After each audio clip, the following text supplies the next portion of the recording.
दोस्तों, मैं हूं अकील खान। आपका हम इस्तकबाल करते हैं एशिया एक्सप्रेस के खास प्रोग्राम रूबरू में, और हमारे साथ मौजूद हैं डॉक्टर सलीम खान। डॉक्टर सलीम खान साहब, दिल्ली हाई कोर्ट का एक बहुत ही अच्छा फैसला आया है जिसमें मरकज़ मस्जिद को नमाजियों के लिए खोल दिया गया है। आप इस फैसले को किस तरह देखते हैं? देखिए अकील साहब, जैसा कि आपने कहा कि ये अच्छा फैसला है, इसमें कोई शक नहीं कि ये अच्छा फैसला है। लेकिन मैं ये ज़रूर कहूँगा कि ये फैसला बहुत देर से आया। लगभग 1 साल हो गया। जी हाँ, पिछले साल मार्च के आखिर में 28 के आसपास जो है वो FIR दर्ज हुई और मस्जिद को बंद किया गया। इसके बाद 1 साल का लंबा अरसा कोई मामूली नहीं है। इस बीच हिंदुस्तान में कोई एक चीज़ भी ऐसी नहीं थी जो बंद थी। लॉकडाउन पूरी तरह से खुल चुका था, मस्जिदें खुल चुकी थी, मंदिर खुल चुके थे, गुरुद्वारे खुल चुके थे, और सब होटलें, दुकानें, मॉल, हर चीज़ खुल गई। और इसके बावजूद एक मस्जिद को आपने बंद करके रखा हुआ है, तो ये कोई अच्छी बात नहीं थी। तो ये मैं चाहता हूँ कि ये फैसला अगर पहले आ जाता तो और अच्छा होता। कोर्ट ने अपने फैसले में क्या बोला है, क्या वर्डिक्ट दिया है? देखिए, ये फैसला 2 हिस्सों में आया है। पहला हिस्सा तो 1 हफ्ते पहले आया। इस कोर्ट की पैरवी असल में दिल्ली वक्फ बोर्ड के अमानतुल्लाह साहब कर रहे हैं। तो पहले कोर्ट ने ये कहा कि मस्जिद को शब बारात के चलते खोल दिया जाए और इसमें 50 लोगों को अंदर जाने की इजाज़त दी जाए। उन 50 लोगों का कोरोना टेस्ट निगेटिव होना चाहिए। उन लोगों की एक लिस्ट बनाई जाए और वो लिस्ट जो है वो पुलिस स्टेशन में सबमिट की जाए। मेरे ख्याल में ये जो शर्तें कोर्ट ने लगाई थी, ये बहुत ही रेडिकुलस, गैर ज़रूरी किस्म की। बाकी मस्जिदों के लिए तरीके की शर्तें नहीं है, मरकज़ मस्जिद के लिए क्यों? यही बात असल में इम्पॉर्टेंट है जो आपने कही कि जब किसी और मस्जिद के लिए, किसी और गुरुद्वारे के लिए, किसी और मंदिर के लिए, किसी और मॉल के लिए, किसी और थिएटर के लिए ये पाबंदी नहीं है, तो आखिर मरकज़ मस्जिद के लिए क्यों? ये इसलिए है कि मीडिया ने मरकज़ मस्जिद को बदनाम करने के लिए जो बवंडर खड़ा किया और उसने पूरे देश को प्रभावित किया, यहाँ तक कि हमारी न्यायालय को भी प्रभावित किया। और जो वो प्रोपेगेंडा किया गया कि पूरे देश में कोरोना इस मस्जिद की वजह से फैला है, इसका असर कहीं ना कहीं हमारे कोर्ट के ऊपर है। इस वजह से जब इस मस्जिद को खोलने में इतनी देर लगाई गई और जब खोलने का पहला निर्णय आया तो उसमें इतनी सारी शर्तें लगाई गई। हालांकि ये जो दूसरा फैसला आया है, जो कल आया है, बहुत ही स्वागत योग, इसके अंदर ये इस तरह की कोई शर्त नहीं है। सिर्फ ये कहा गया है कि कोरोना से एहतियात के लिए जो तदाबीर सब लोग कर रहे हैं वो इसमें भी की जाए। तो आप इससे अंदाज़ा लगा सकते हैं कि हमारे मीडिया के ज़रिए से जो खबरें फैलाई जाती हैं वो न सिर्फ ये कि आम लोगों को, सामान्य लोगों को, बल्कि हमारे जो पॉलिटिशियन हैं, हमारे जो थिंकर्स हैं, हमारे जो राइटर्स हैं, और हमारी जो कोर्ट है जिसको कि सबसे ज़्यादा न्यूट्रल होना चाहिए, उसके ऊपर भी पड़ता है। और वो जब पाबंदी उठाते हैं तो उसके साथ कई पाबंदियां लगा देते हैं। तो इस तरीके से देखा जाए तो ये मीडिया का जो खास तरीके का ट्रायल था मरकज़ मस्जिद के खिलाफ, इसका मतलब कि वो काम कर गया, इसीलिए बहुत ही खास नज़रिए से देखा जा रहा है मरकज़ मस्जिद को। जी हाँ, आपकी बात बिल्कुल सही है। लेकिन इसी के साथ एक और भी प्रश्न है कि आखिर मीडिया ने वो क्यों किया? देखिए, कोई भी काम जो दुनिया में किया जाता है उसके पीछे कोई ना कोई वजह होती है, कोई ना कोई कारण होता है। बिना कारण कोई अपनी एनर्जी वेस्ट नहीं करता। अब देखिए, हुआ क्या कि जब सरकार ने बगैर सोचे समझे देश में लॉकडाउन लगा दिया, तो उस वक्त ये नहीं सोचा गया कि इसकी वजह से जो गरीब लोग हैं, जो हर रोज़ कुआं खोदते हैं और पानी निकालते हैं, इसका उन पे क्या प्रभाव पड़ेगा। सिर्फ ये सोचा गया कि जो मिडिल क्लास है, जो अमीर लोग हैं, वो जो है वो अपना गुजारा कर लेंगे। तो हुआ ये कि सरकार ने तो ये वादा कर दिया कि कोई भूखा नहीं मरेगा, लेकिन जनता जानती है कि सरकार के वादे में कोई सच्चाई नहीं होती, वो सिर्फ हाथी के दांत होते हैं, दिखाने के लिए उसकी कोई हकीकत नहीं होती। इसलिए 2 दिन तक लोग रुके रहे। अब उनके पास रोजी रोजगार नहीं है, लेकिन उनको घर में का किराया देना है, अब उनको अनाज खरीदना है, लेकिन सारा जगह बंद है। जैसे आप घर से निकलते हैं पुलिस मारती है। तो भारत की जनता ने, भारत के गरीबों ने पहली बार एक तरह से सरकार के खिलाफ अपना आक्रोश प्रकट किया और उन्होंने जो पाबंदियां लगी थी उसको अपने पैरों तले रौंद दिया। सरकार ने बसें बंद की, सरकार ने ट्रेनें बंद की, तो वो लोग जो है वो पैदल निकल पड़े। बाद में आप ये देखें कि यूपी सरकार को जो है वो 10,000 बसें लगानी, 1,000 बसें लगानी पड़ी और लोग जो है वो साइकिल पे, पैदल, गाड़ियों में निकल पड़े और उन्होंने सरकार की कोई परवाह नहीं की। उन्होंने कहा जो करना है कर लो, हम अपने गांव जाएंगे, हम जो है इस शहर में घिसट के मरना नहीं चाहते, हम अपने घर जाएंगे, कैसे भी गुजारा करेंगे। तो ये सरकार की बहुत बड़ी बदनामी थी। दुनिया में कहीं ऐसा नहीं हुआ था कि लाखों लोग सड़कों पे पैदल चले जा रहे हैं, बच्चों के साइकिल और पैदल, ऐसा कहीं नहीं हुआ था। तो इससे जो है वो सरकार की बदनामी होने लगी। ये बात सोशल मीडिया में आ गई, ये बात मेन स्ट्रीम मीडिया में आ गई।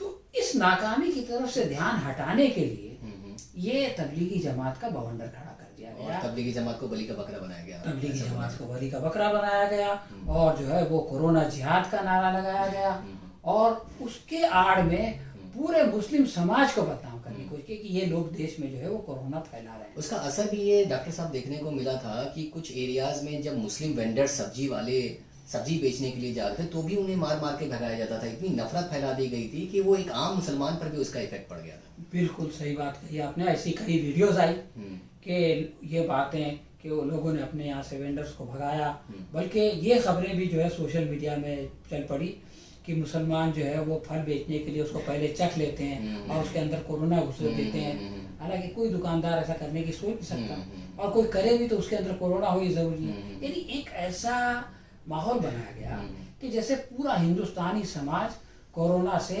प्रभावित हो चुका है और ये लोग अब पूरे हिंदुस्तान में कोरोना से, पूरे हिंदुस्तान को कोरोना से प्रभावित करना चाहते हैं।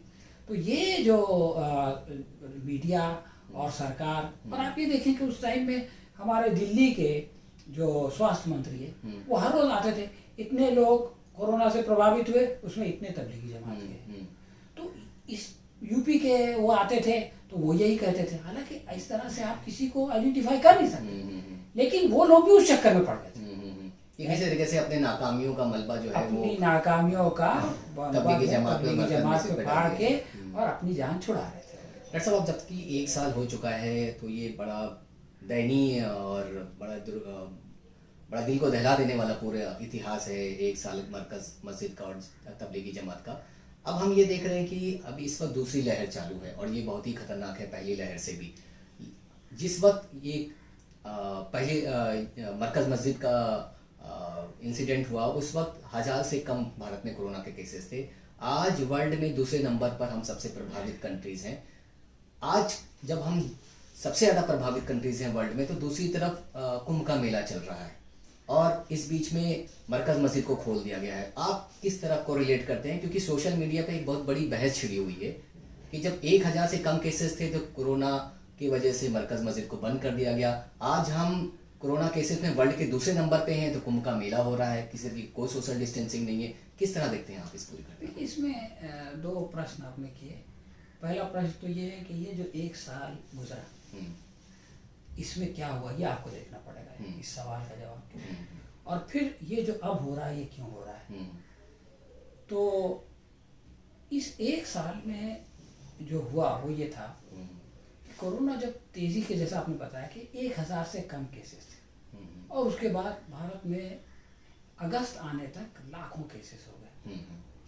तो ये बात तो सरकार के लिए या मीडिया के लिए सस्टेन करना इम्पॉसिबल हो गया कि ये किसी एक समाज या किसी एक संस्था की वजह से हो रहा है।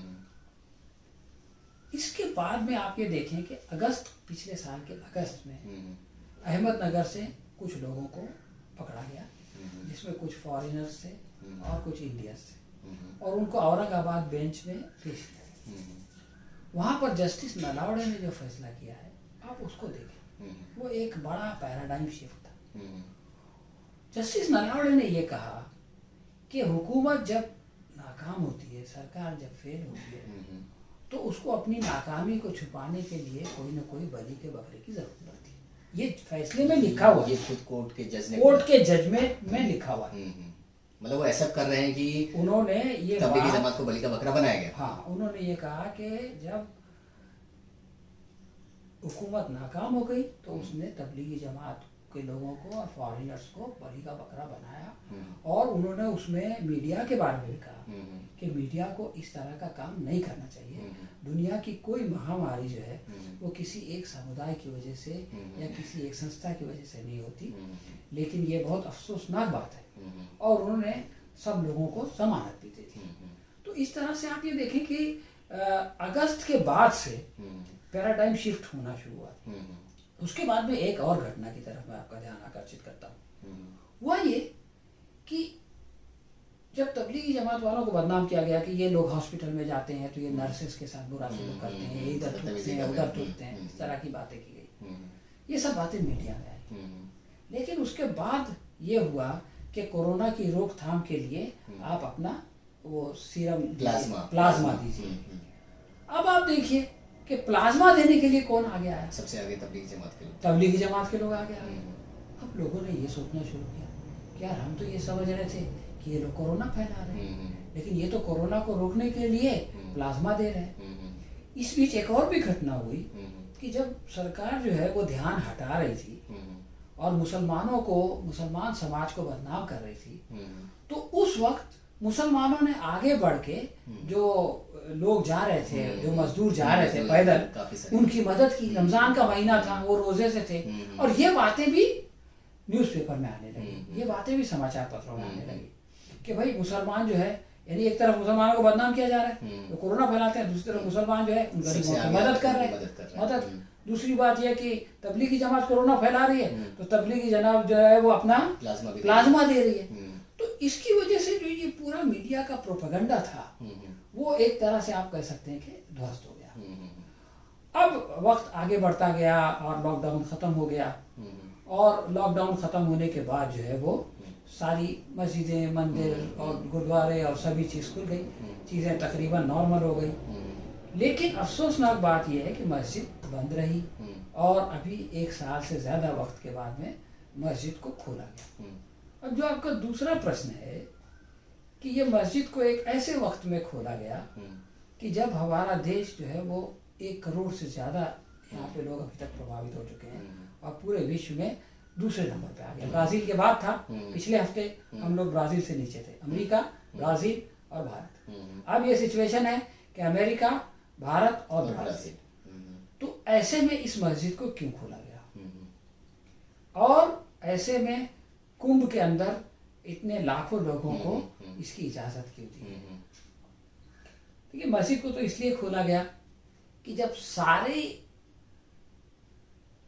धर्मस्थल, सारी इबादत गाहें खुली है, तो किसी एक मस्जिद को आप बंद नहीं रख सकते। जबकि ये बात कोर्ट के फैसले से सामने गई। इसके बीच दिल्ली का एक कोर्ट का भी एक फैसला आया जिसमें उसने जो है वो इन लोगों को जो तबलीगी जमात के नाम पे जिनको पकड़ा गया था उनको छोड़ दिया।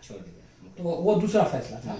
और अब जब तबलीगी जमात का कोई कसूर ही नहीं है तो फिर उसकी जो है वो बरकस को बंद रखना कोई माना नहीं है, इसलिए इसको खोला गया। तो इसमें कोई अजीब बात नहीं है। लेकिन अब अगर फिर से सारी इबादत गाहें बंद होगी, मस्जिदें बंद होगी, तो वो भी बंद हो जाएगा। लेकिन उस वक्त तक तो खुला रहेगा, जैसे सब खुले वैसा वो खुला। अब कोरोना की एक बड़ी लहर आ रही है, और हमारे प्रधानमंत्री जो है वो अपने मन की बात में भी ये बात कह रहे हैं कि कड़ाई भी हो और जो है वो एहतियात भी किया जाए, और दवाई भी हो और वैक्सीन भी लगाया जाए। ऐसे में 20 लाख लोगों को जो है वो हरिद्वार में कुंभ मेला में जमा होने की, इससे पहले 50 लाख लोग जमा हुए, इससे पहले 23 लाख, मतलब इसी श्रृंखला की बात है। पिछले महीने एक दिन 23 लाख थे, फिर 50 लाख, अभी खबर आई है कि 20 लाख जमा हो गए। तो यकीनन ये बात लोगों को थोड़ी सी परेशान कर रही है कि उत्तराखंड और उत्तर प्रदेश, ये दोनों अभी से 15 साल पहले तक एक ही स्टेट थे। अभी उत्तराखंड अलग हो गया और उत्तर प्रदेश को अलग कर दिया गया। खुद योगी आदित्यनाथ जो मुख्यमंत्री हैं वो उत्तराखंड के रहने वाले हैं। उन्होंने अपने स्टेट में यानी उत्तर प्रदेश में सभी धर्मस्थल बंद कर दिए और ये कहा कि हर धर्मस्थल में ज्यादा से ज्यादा 5 आदमी, ये कोई मुसलमानों के साथ भेदभाव की बात नहीं है। मंदिर मस्जिद हर जगह तो सभी के लिए उन्होंने कि 5 से ज़्यादा आदमी धर्मस्थल में नहीं। और जब उनसे पूछा गया कि भाई आप क्यों ये पाबंदी लगा रहे हैं, तो उन्होंने कहा कि भाई ऐसा है कि इंसान जिंदा रहेगा तो ही जो है वो पूजा पाठ करेगा, इबादत करेगा, तो हम जो है वो चाहते हैं कि लोगों की ज़िंदगी को बचाया जाए और ये बात हम लोगों को समझाएंगे, ये अच्छी बात है। लेकिन जब उत्तर प्रदेश में सभी धर्मस्थलों में 5 लोगों से ज़्यादा की इजाज़त नहीं है, तो उसी से सटे हुए उत्तराखंड में 20 लाख लोगों का जमा हो जाना, ये बहुत ही आश्चर्यजनक बात है और बहुत अजीब गरीब बात है। और मैं ये समझता हूँ कि ये असल में तुष्टिकरण की बात है और ये उन लोगों के साथ भी जिनको की इजाज़त दी गई है उनका कोई भला नहीं किया जा रहा। ठीक है, भावनात्मक तौर से तो सही है कि उनको आपने जो है वो उसकी इजाज़त दी, लेकिन अगर उसी के चलते अभी आज के अखबार में आया कि 100 से ज़्यादा लोग पॉजिटिव मिल गए और पता नहीं कितने ऐसे होंगे जिनका के टेस्ट नहीं किया गया और कितने ऐसे हो सकते हैं जिनको बाद में सिम्टम मिलेगा। तो ये इजाज़त दे के सरकार ने उनका कोई भला नहीं किया, लेकिन अपना भला कर लिया। इसलिए कि सरकार अगर इस पर प्रतिबंध लगाती तो ये लोग नाराज होते, तो ये वोट नहीं देते। तो सरकार ने जो है अपने वोट को सुरक्षित करने के लिए लोगों की जो जिंदगी है, लोगों की जो जीवन है, उसको जो है वो खतरे में डाल दिया। क्योंकि अभी जो लोग वहाँ पर आए हैं एज ए भारतवासी, वो हमारे भाई हैं, अगर वो संक्रमित होते हैं तो देश के दूसरे हिस्सों में जाएंगे, दूसरे लोगों को संक्रमित करेंगे। एक भारतवासी होने के नाते, हमारे भाई होने के नाते भी हमें सोचना चाहिए कि अगर वो संक्रमित होते हैं तो हमारे लिए भी नुकसानदेह और खुद उनकी ज़िंदगी के लिए भी। लेकिन डॉक्टर साहब, सवाल ये पैदा होता है कि अगर गवर्नमेंट उनको रोकती भी है तो किस तरीके से रोक सकती है? वो ये भी तो बोल सकते हैं कि देश के 5 हिस्सों में जो चुनाव रैलियां हो रही हैं, चुनाव की तैयारी हो रही है, उसमें तो हजारों लाखों लोग रैलियों में शामिल हो रहे हैं, सोशल डिस्टेंसिंग की धज्जियां उड़ रही हैं, कोई मास्क लगाए हुए नहीं दिख रहा है। तो अगर गवर्नमेंट रोके भी तो उनको क्या क्या बोल के रोके? वो भी तो वही गवर्नमेंट भी तो उसी नक्शे कदम पर चल रही है और वोट बैंक भी देखना है, लोगों को प्लीज भी करना है, तो गवर्नमेंट के पास भी कोई चारा नहीं है। गवर्नमेंट के पास चारा नहीं है, ये बात से मैं सहमत नहीं हूँ कि गवर्नमेंट के पास चारा नहीं है। लेकिन ये कि गवर्नमेंट के की कथनी और करनी में जो फर्क है, इसकी वजह से गवर्नमेंट का जो मॉरल अथॉरिटी थी लोगों को रोकने की, वो खत्म हो चुकी। अगर गवर्नमेंट ये कहती कि भाई कोरोना की लहर आई है, इसमें लोगों का जमा होना ठीक नहीं है, जैसा कि प्रधानमंत्री ने अपने भाषण में कहा, दवाई भी, कड़ाई भी, और आप मास्क लगाइए और दूर रहिए, सोशल डिस्टेंसिंग कीजिए, इसकी वजह से हम जो है इस चुनाव को स्थगित करते हैं। सरकार अगर जो है वो कुछ दिन तक ममता बनर्जी बनी रहेगी तो कोई बड़ा आसमान नहीं पड़ेगा। आसाम में तो बीजेपी की सरकार है और बाकी जगह जहाँ पे सरकारें हैं वहाँ बीजेपी के आने की कोई संभावना नहीं, पुडुचेरी के अलावा। तो अगर सरकार ये कह देती कि भाई कोरोना की संक्रमण की वजह से, कोरोना के फैलने की वजह से हम चुनाव स्थगित करते हैं, और फिर अगर इनको समझाने जाती तो उसका एक जो अलग इम्पैक्ट पड़ता, तो वो ये कहते कि हाँ भाई आप खुद भी इस पे चल रहे हैं और हमको भी वो कर रहे हैं, लेकिन आप खुद तो रैलियां कर रहे हैं, उसमें हजारों लाखों, इससे पहले बिहार में ये हुआ, हजारों लाखों लोग पूरे हिंदुस्तान में सोशल डिस्टेंसिंग, और बिहार में हजारों लाखों लोग, अब बंगाल में ये हो रहा है। प्रधानमंत्री सुबह में भाषण देते हैं, शाम में जाकर के एक पब्लिक मीटिंग में हजारों लोगों के सामने जो है वो अपनी वो करते हैं, मतलब वो एग्जाम्पल सेट नहीं कर पा रहे हैं। नहीं, उल्टी एग्जाम्पल सेट कर रहे हैं। उल्टी एग्जाम्पल एक तो है कि भाई जो आप काम कर रहे हैं आप उसके मुताबिक एग्जाम्पल सेट करें। आप ये बोले कि मैं आपको मना करता हूँ, लेकिन इससे पहले मैं खुद रुकता हूँ, ये है सही एग्जाम्पल सेट करना। दूसरा ये है कि ना रोके ना करे, चुप अपना। तीसरा ये है कि आप बोलो कुछ करो, खुद नहीं रुक रहे हैं और दूसरों को रुकाने के लिए बात, लोगों को आप बोलो कि भाई आप एक जगह जमा ना हो, लेकिन मेरा भाषण सुनने के लिए आप हजारों में आओ। उसके लिए आपकी पार्टी के लोग प्रचार कर रहे हैं, प्रसार कर रहे हैं, लोगों को ट्रकों में भर के, बसों में भर के ला रहे हैं। तो आखिर ये जब किसी को समझाने जाएंगे कि भाई कोरोना हो रहा है, तो ये बोलेंगे कि भाई कोरोना वहां नहीं होता जहाँ आपकी रैली होती है, प्रचार प्रसार होता है। तो ये कैसा कोरोना है? कोरोना को कैसे पता चलता है कि कुंभ में आना चाहिए और वहां नहीं जाना चाहिए? और तो ये जो फर्क है, कथनी और करनी का जो फर्क है, ये जो है इस सरकार के पैर की बेड़ी बन चुका है। इसकी वजह से सरकार आगे नहीं बढ़ सकती और ये किसी को समझा नहीं सकती, और ये उसका अपना जाल है जिसमें वो खुद फंस गई है, और ये सत्ता की लालच में ये हुआ है। तो इसलिए ये बात तो सही है कि वहाँ जो लोग प्रभावित होंगे उसमें उनका बहुत बड़ा नुकसान है। सबसे पहली बात, उनसे जो दूसरे लोग प्रभावित होंगे उनका भी बहुत बड़ा नुकसान है। और हमें भी उनकी फिक्र होनी चाहिए, सभी को फिक्र होनी चाहिए, सरकार को सबसे पहले इसकी फिक्र होनी चाहिए। डॉक्टर साहब बहुत बहुत शुक्रिया अपना कीमती वक्त देने के लिए। तो ये थी हमारी खास बातचीत डॉक्टर सलीम खान के साथ। किसी और मुद्दे के साथ हम आपसे फिर से मिलेंगे, तब तक के लिए हमें इजाज़त दीजिए। शुक्रिया।